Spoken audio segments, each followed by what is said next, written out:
Сәлем достар, менің каналыма қош келдіңіздер. Бүгін сіздерге үй жағдайында бір тамақтан жалыққан болсаңыздар, ерекше тамақ дайындайтын боламыз.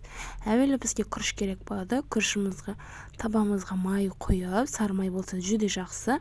Сары майды салып, күрішті салып, жақсылап 5 минут 10 минуттай қуырып алатын боламыз. Сосын тұзын салып, үстіне су құйып 20 минуттай пісіріп аламыз. Тез дайын болатын.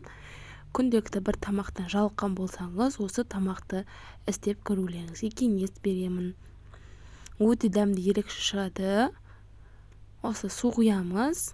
Шамалы батқанша су құйып, астын шілей қатты да емес, орташа отпен пісіреміз.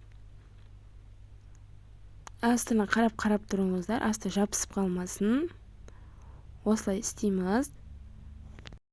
Осылай күріштеріңізді үстін жауып 20 минуттай пісіріп аласыздар. Енді қазанға май қойып, бізге филе керек болады, яғни тауықтың филесін істететін боламыз. Енді жақсылап қызартып қуырып аламыз. Тұз, бұрыштарын салып, үйде не бар? Пияз, картошка, сәбіз, болгар бұрышы, пияз қосып, дәмдеушілер қосып істейтін боламыз. Болгарскиймен енді пиязды жақсылап қуырып аламыз. 2-3 минуттай өлгенше қуыратын боламыз.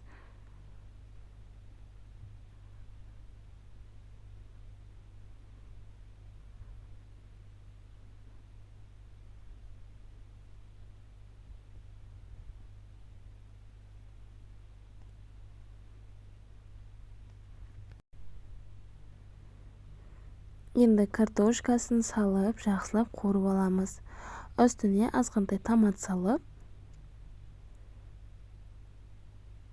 су құйып, қайнататын боламыз. Жарты сағатта тез дайын болатын ерекше тамақ.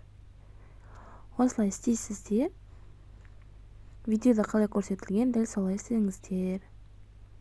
Тұз, бұрыштарын салып, тәтті паприка салып, дәміне қарай бұрыш салып, қара бұрыш салып істесеңіздер болады.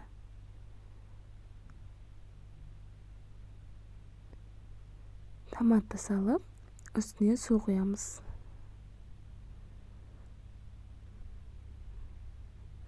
Достар, менің каналыма тіркелмеген болсаңыздар, тіркеліп, лайк басып және комментарий жазуды ұмытпаңыздар. Келесі видеода кездескенше аман сау болыңыз.